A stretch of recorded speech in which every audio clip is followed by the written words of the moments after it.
parle pas aux chrétiens. Pourquoi il parle pas aux chrétiens? Mais parce qu'à cette époque, il n'y en a pas.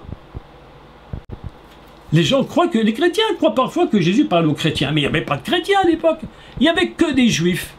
Le christianisme est venu plus tard, lorsqu'on les à Antioche, lorsqu'on les a appelés chrétiens, c'est-à-dire des messies, des messianisés.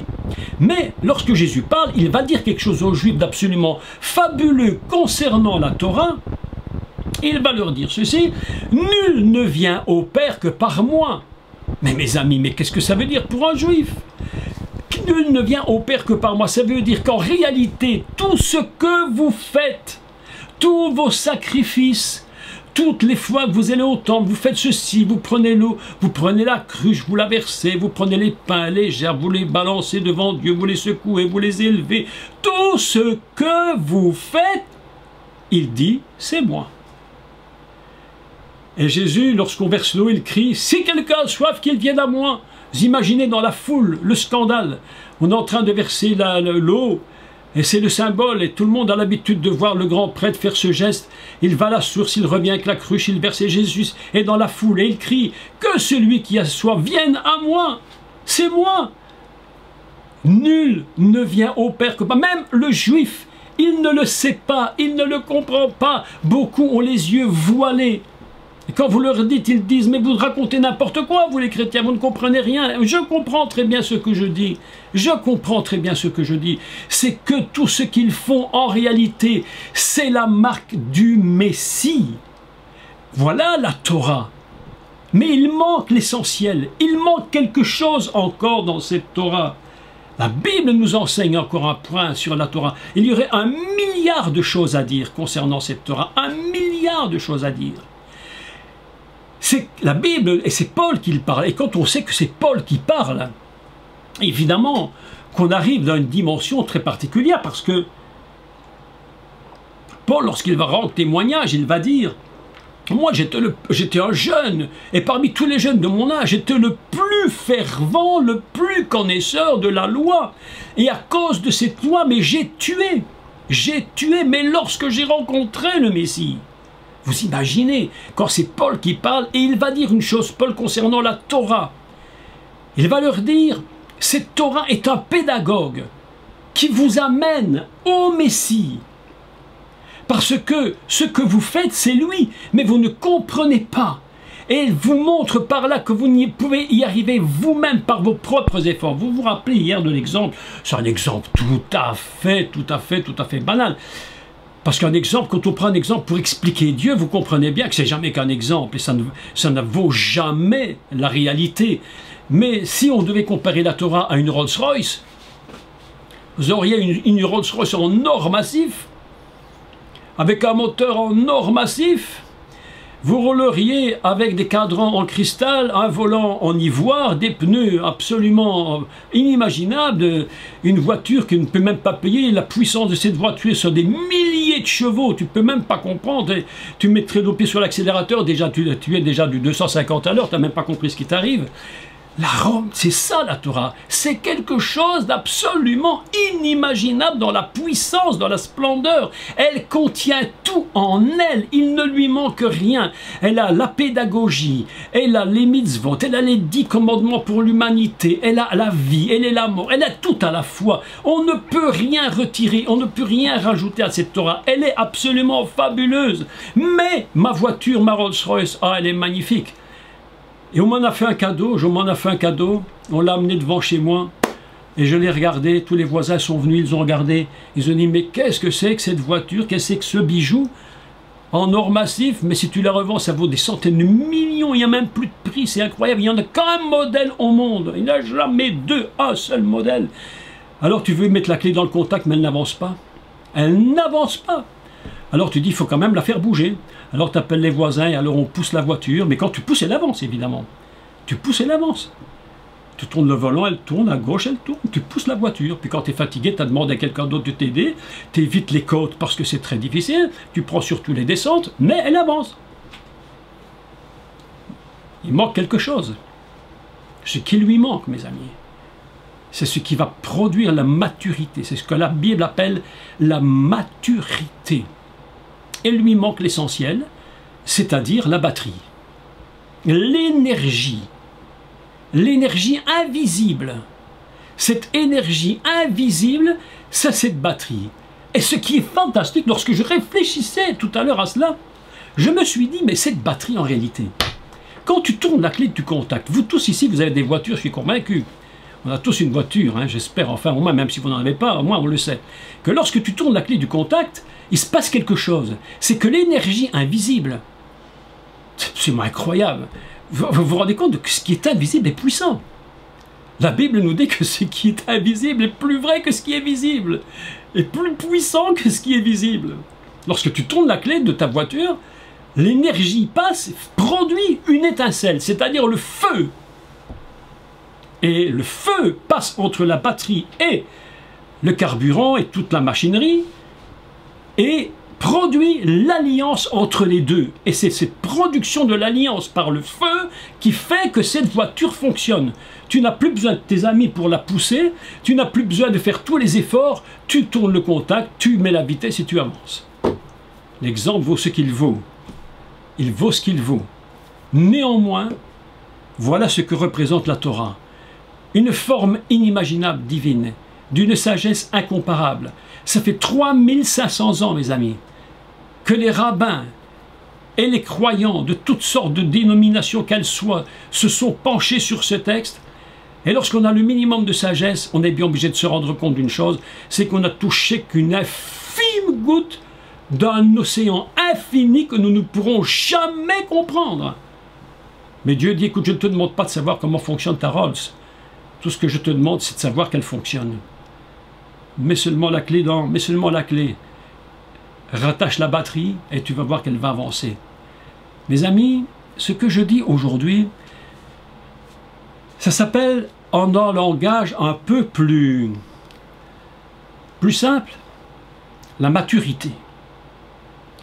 La maturité, c'est que minimum, c'est que si ta voiture n'avance pas, tu vas soulever le capot et tu vas regarder à l'intérieur s'il n'y a pas des fils débranchés. C'est le minimum, c'est pas compliqué.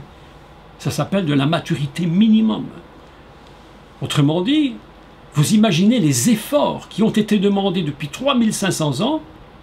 Et quand je dis depuis 3500 ans, je vais dire une erreur, je ne vais pas dire ça, je vais dire qu'il y avait déjà 2000 ans en moins, puisqu'il y a 2000 ans, le Messie est venu. Et il a donné la solution. Et cette solution, il va la donner à Israël. Et je voudrais avec vous lire la solution. La solution, elle est absolument impressionnante. Et c'est là que nous allons maintenant rentrer dans le titre du cours du Vosser au Yahin. Passer de l'immaturité à la maturité.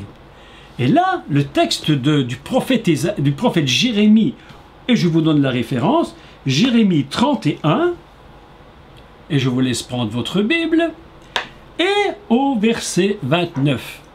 Un verset très étrange d'ailleurs, parce que il était, selon moi, très mal enseigné, mal compris. Pourquoi souvent un texte peut être mal enseigné et mal compris?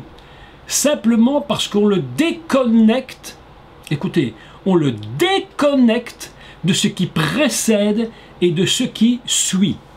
Et lorsqu'on ne prend qu'un petit morceau du texte, évidemment, on va bâtir une doctrine. Au passage, je vous rappelle que les églises font des doctrines, des dogmes et tout ce que vous voulez. En Israël, on ne fait pas de ces choses.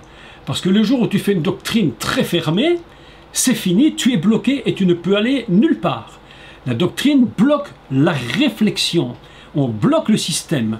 Alors que nous devons ouvrir au contraire le système et ne garder que la base fondamentale et ne jamais y toucher, c'est-à-dire la fonction du Messie, qui il est, ce qu'il fait, son ministère, d'où il vient, où il va, la résurrection.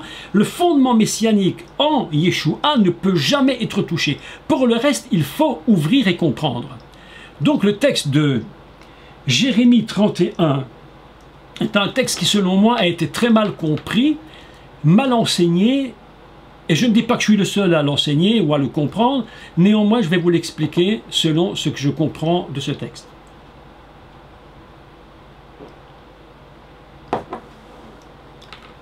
En ces jours-là, je vous le lis, hein, donc on prend tous ensemble, si vous avez votre Bible, nous lisons ensemble. En ce jour-là, on ne dira plus, écoutez bien, les pères ont mangé des raisins verts, ce qu'on appelle vosser, c'est-à-dire du raisin pas mûr, un jus qu'on a pressé d'une grappe pas mûre. Vous savez que lorsque vous mangez un raisin pas mûr, vous le mettez en bouche et vous le croquez, vous sentez le jus qui vous attaque les dents, attaque profondément les dents. Donc, en ce jour-là, on ne dira plus « Les pères ont mangé des raisins verts et les dents des enfants en ont été agacées. Mais chacun mourra pour sa propre iniquité. Tout homme qui mangera du raisin vert ou qui prendra du vosser, du jus, donc ce qu'on appelle le verjus, du jus d'un raisin pas mûr, ses dents en seront agacées. » Le texte nous dit K.O. En hébreu, agacé se dit K.O. Je vous donne, pour ceux qui connaissent l'hébreu, je donne les 3 lettres de la racine, le kof, suivi de 2 he. Kof, suivi de 2 et on appelle ça K.O. Agacé. Mais ça veut dire également un autre mot, très intéressant d'ailleurs, ça veut dire émousser. Émousser, ça veut dire que ça t'émousse les dents, ça te les use petit à petit. Autrement dit, quand tu veux arriver à manger ce raisin par la force, tu en donnes même à tes enfants. C'est pourquoi la Torah, en réalité, qu'est-ce que c'est? C'est ce que tu donnes à tes enfants. D'ailleurs, il le dit, les dents des enfants en seront agacées. Ça veut dire quoi? Ça veut dire que papa et maman, qui eux ont bu de ce jus vert, qui les a émoussés, agacés, ben, ils en donnent aussi à leurs enfants, qui eux-mêmes sont agacés. Et qui ont même les dents émoussées, et ils en donnent eux-mêmes à leurs enfants. Mais de quoi nous parle ce texte en réalité?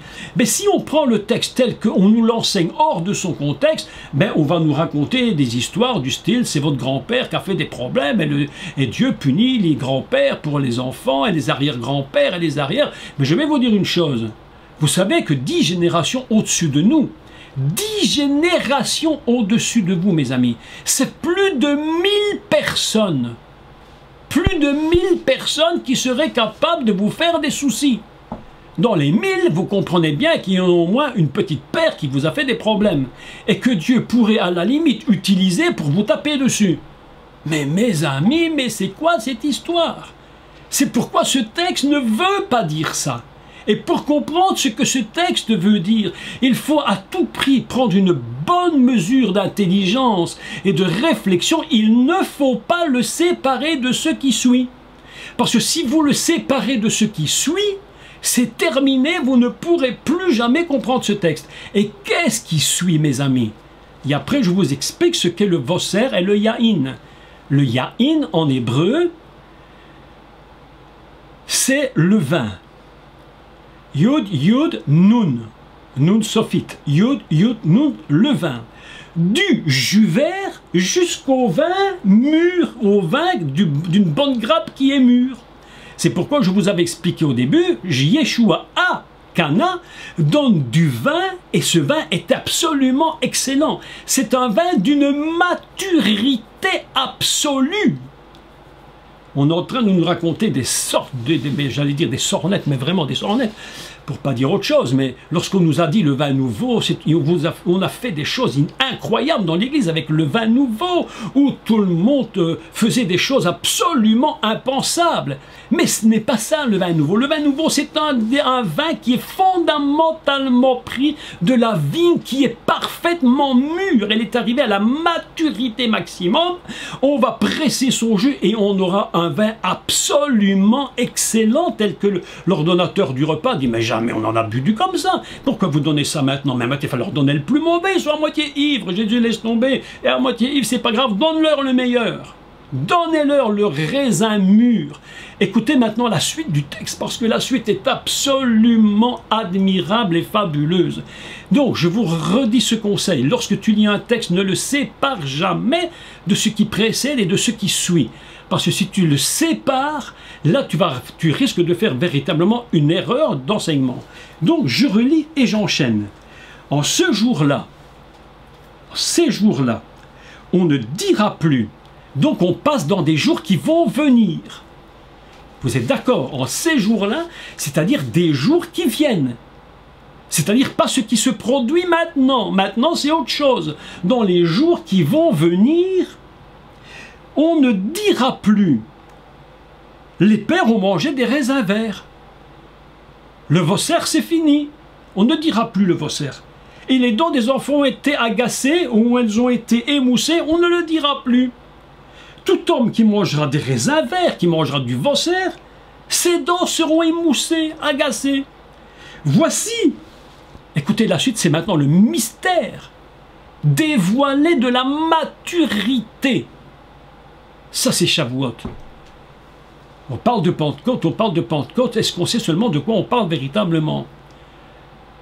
Je ne dis pas que celui qui reçoit le Saint-Esprit, véritablement, ne passe pas dans une dimension fantastique, mais il faut expliquer le pourquoi. Ce que je fais maintenant, c'est expliquer le pourquoi le Saint-Esprit va venir. Écoutez, mais voici que les jours viennent, dit l'Éternel. C'est pas n'importe qui le dit. C'est pas vous, c'est pas moi, c'est pas Moïse, c'est pas Jérémie, c'est personne. Il n'est que le porte-parole de l'Éternel. Je vous parle de l'éternité, je ne vous parle pas de la temporalité, je ne vous parle pas de la perpétuité, je vous parle de l'éternité. C'est une parole qui vient et qui est une parole sans commencement et sans fin. C'est pourquoi c'est un nouveau, c'est quelque chose d'absolument inimaginable. Et voilà, dit le Seigneur, voici les jours viennent, dit l'Éternel, où je ferai. Donc ça va venir. Avec la maison d'Israël et la maison de Juda, une alliance. Là, il y aura une alliance entre les deux, entre le nord d'Israël, Israël et le sud, Juda. Il y aura une alliance entre, le sud, Israël et le nord, Juda. Les deux vont s'allier. Non comme l'alliance. Écoutez le mot. Écoutez, mais là, il faut que vous reteniez ce mot. Non comme l'alliance que je traitais avec leur père. Lorsqu'on parle d'alliance, je vous rappelle que l'on parle du premier mot de la Torah qui est le Bereshit, c'est-à-dire le Brit avec le feu au milieu. Et vous allez vous rappeler, et je rappellerai demain, que c'est le feu qui est venu sur les 120 le jour de Shavuot. C'est le feu qui est tombé. Ainsi, l'union s'est produite et l'alliance par le feu s'est produite. On parle, qu'est-ce que c'est le baptême de feu? C'est ce système que Dieu met en place pour produire l'unité entre lui et son peuple. L'alliance entre Dieu et l'Église, c'est le feu. Écoutez la suite. Non comme l'alliance que je traitais avec leur père, le jour où je les saisis par la main pour les faire sortir du pays d'Égypte. Vous vous souvenez qu'au début, lorsque Moïse parlait au peuple, Dieu lui avait dit « Va dire au peuple toutes mes paroles et rappelle-leur bien ce que moi je les ai sortis d'Égypte. » Et il fait alliance. Il fait alliance avec le peuple. Et il continue et il leur dit « Alliance qu'ils ont violée. » L'Éternel dit « C'est pas moi. Moi j'ai rien. Moi j'ai pas du tout. Moi je suis toujours clean. C'est mon peuple qui a transgressé mon alliance. Ils ont violé mon alliance. Quoique je sois leur maître, dit l'Éternel. Ils avaient fait un acte avec moi. Je leur avais proposé, ils ont dit oui. Et vous vous souvenez de la parole du peuple d'Israël lorsque Moïse va parler au peuple? Que répond le peuple dans son ensemble? Le peuple répond d'une seule et même voix. Nous ferons tout ce que l'Éternel nous a dit. Et Moïse est tellement content, il remonte sur la montagne, bam bam bam bam, et il arrive en haut, il dit, il faut que je te dise quelque chose. Il dit, voilà les paroles que le peuple a dit. Et il dit, qu'est-ce qu'ils ont dit? Et Moïse dit, mais ils ont dit, nous ferons tout ce que tu as dit. Ah ben Dieu est content, il dit, ben voilà, ben là on commence bien notre histoire. Mais voilà que le temps passe, et puis boum, la catastrophe sur catastrophe, catastrophe sur catastrophe, catastrophe sur catastrophe. Et l'alliance est rompue, mes amis. Ils ont essayé de respecter la Torah, ils n'y sont jamais arrivés vraiment. Ils essayent, ils essayent, ils essayent. Mais à chaque fois que l'on transgresse la Torah, cela produit j'allais dire quelque chose de terrifiant, on ne se rend même pas compte. À chaque fois que l'on transgresse la parole de Dieu, c'est, j'allais dire, une explosion, mais absolument inimaginable dans le ciel. Le ciel est touché instantanément d'une violence absolument inimaginable. La Bible nous enseigne que la première faute qu'a commis Isha et Ish, son mari, au moment où elle a commis cette faute, c'était vraiment la terre a basculé sur elle-même. L'univers entier a été touché. Comment, sur une simple fait de manger un fruit, même la terre a été maudite. Et la Bible nous dit qu'il a pris, la terre a porté des épines et des ronces. En hébreu, on appelle ça kotz vedardar. Kotz, des épines, dardar, des ronces. On se pose la question, est-ce que vous vous êtes posé la question, pourquoi le Messie portait-il une couronne d'épines? Kotzim, Kotzim, pourquoi il a porté cette couronne? Parce qu'il portait même la nature que Dieu avait créée. Même la nature, il l'a portée. La terre qui était touchée par le péché, qui a touché le ciel, mes amis. Non, mais tu ne te rends même pas compte de ce que je dis, moi. On ne se rend même pas compte. Chaque fois que tu fais un tout petit péché, mais le ciel est touché instantanément. Le cœur de Dieu est touché avec une violence que tu ne te rends même pas compte. Et elle dit, mon peuple, je lui ai donné la Torah, mais il ne la respecte pas, il ne saurait même pas la respecter. Impossible, il a besoin d'autre chose. Il faut qu'il passe du Vosser, il passe d'une Torah qu'il essaye, mais qui n'est pas à maturité. Elle n'est pas encore prête à être vraiment... Ce jus ne peut pas encore être vraiment pressé et pris, parce que c'est une Torah pas mûre. Elle a besoin de ce qui lui manque pour mûrir et devenir la Torah de vie. Parce que tant que tu la prends, elle te dérange, elle t'agace, elle t'émousse les dents, elle t'abîme la bouche, elle te donne des problèmes à l'intérieur de ta bouche. Et pourtant, c'est la Torah. Écoutez ce que Dieu dit. Pour l'amener à la maturité, il dit, mais voici l'alliance. Vous entendez toujours le mot alliance, hein? On est toujours dans l'alliance. Écoutez, le monde a été créé, l'univers a été créé par l'alliance. Dieu n'a pas dit, moi je fais mon petit truc à moi dans mon petit coin, et puis je fais mes petites affaires. Et puis toi, mon Adam, tu vas sur la terre, et puis tu fais tes petites affaires, et chacun se débrouille. Et puis chacun fera, bon, on est très content comme ça. Non, il dit, non, non, non, non, je crée le monde avec une idée fondamentale. Je veux être allié. Je ne veux pas être tout seul. Je veux que mon peuple, que ma terre, que mon univers, que tout soit uni avec moi. C'est l'alliance. Voici l'alliance que je ferai avec la maison d'Israël. Après ces jours-là, c'est-à-dire qu'on n'est plus hier, on passe à autre chose. Après ces jours-là, je ferai avec la maison d'Israël. Vous vous souvenez qu'on avait parlé de la maison d'Israël et on avait parlé des enfants de Jacob, de la maison d'Israël. Il y a toujours là deux relations où on parle de Jacob, Israël, les enfants d'Israël, la maison de Jacob, du féminin, du masculin. Il y a toujours cette idée fondamentale du féminin et du masculin qui doivent se retrouver parfaitement parce que quelque chose a été cassé, quelque chose a été brisé, mes amis. D'ailleurs, si vous prenez le texte de Jérémie 31, dans les versets 21, quelque chose d'absolument incroyable. Un texte, mais absolument, mais impressionnant. Écoutez, je ne peux pas commenter tout le texte maintenant, je fais juste une lecture très particulière. Et vous allez me dire si c'est vraiment si stupéfiant. Et pourtant, pour Dieu, ce l'est. Écoutez ce qu'il dit. Je prends directement 21 et je lis. Dresse des signes, place des poteaux. Ça veut dire quoi? Ça veut dire mets des repères. Mets-toi des repères. Prends garde à la route et au chemin que tu as suivi. Il parle à Israël. Écoutez le texte, hein, parce que c'est vraiment très important. Reviens, vierge d'Israël. On parle du féminin. Reviens, vierge d'Israël. On appelle ça Betula, la Vierge dans ce cas-ci. Reviens, Vierge d'Israël, reviens dans ces villes qui sont à toi. Jusqu'à quand seras-tu errante, fille égarée? Mais qu'est-ce qui s'est passé? Dieu dit, mais je t'avais tout donné, et voilà où tu en es aujourd'hui. Écoutez, la suite, elle est inimaginable, mais inimaginable. L'Éternel dit, je vais créer une chose nouvelle sur la terre. Ah bon? Tu vas faire quelque chose de nouveau qui n'a jamais été fait. La femme tournera autour de l'homme. Ah ben voilà une meilleure. Ben voilà une meilleure. Ça c'est encore plus fort que jamais. Ça c'est une chose nouvelle ça? La femme tournera autour de l'homme. Mais c'est quoi cette histoire? Voilà un texte surprenant. Le texte littéralement dit Nekeva. La femelle tournera autour du Géber. Écoutez le texte. Je vous l'explique avec les mots hébreux, parce que autrement, si tu le lis en français, tu ne peux pas bien saisir.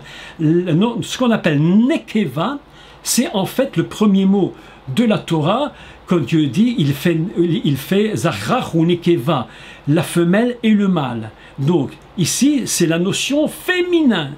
Elle va tourner autour du Géber. Qu'est-ce que c'est Géber? C'est la racine qui produit Gibor. Et Gibor, c'est quoi? C'est un héros, quelqu'un de fort. C'est le mot qui va être utilisé en Israël pour parler de la puissance du Saint-Esprit. On va utiliser la même racine, Bigvurat, la même racine. Et ainsi, on a une idée inimaginable, c'est que ce qui est masculin va essayer de retourner et de se reconnecter au féminin.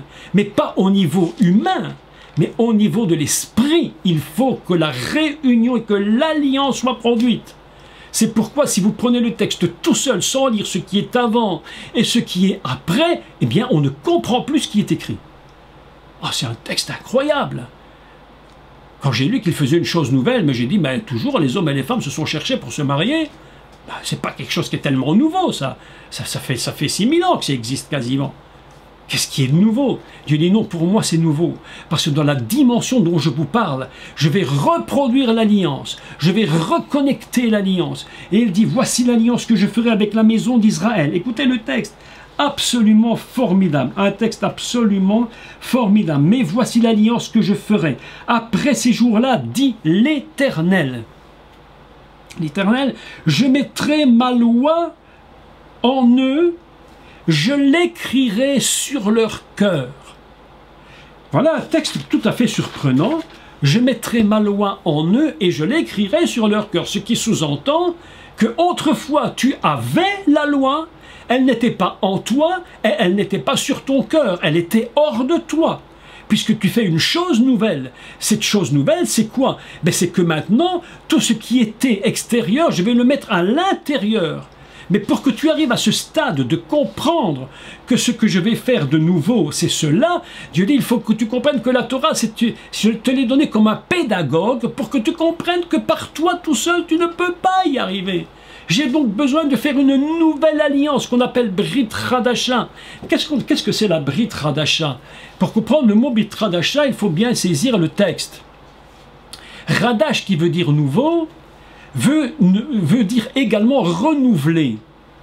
Alors il faut quand même peser le mot dans les deux idées. Nouveau, ça peut être quelque chose qui est passé et c'est fini, on n'en a plus besoin, et j'achète une nouvelle voiture. J'en ai une vieille, elle ne me convient plus, je la liquide, j'en achète une nouvelle. Ou alors, je vais renouveler un contrat d'assurance. Ça ne veut pas dire que c'est un nouveau contrat, mais je vais renouveler mon contrat. Mes amis, je vais vous dire une chose, qu'il va bien falloir comprendre. Dieu n'a pas fait 36 000 alliances, il a fait une alliance. Et cette alliance, il l'a faite avec Abraham. Il a dit, je te bénirai, je bénirai toutes les nations en toi. Il a parlé avec Jacob. Il a parlé, il a dit que tu seras, Jacob sera celui qui portera Israël. Il a fait alliance avec Jacob. Il a fait alliance avec Yitzhak. Il a fait alliance, une alliance. En réalité, qu'est-ce que ça veut dire?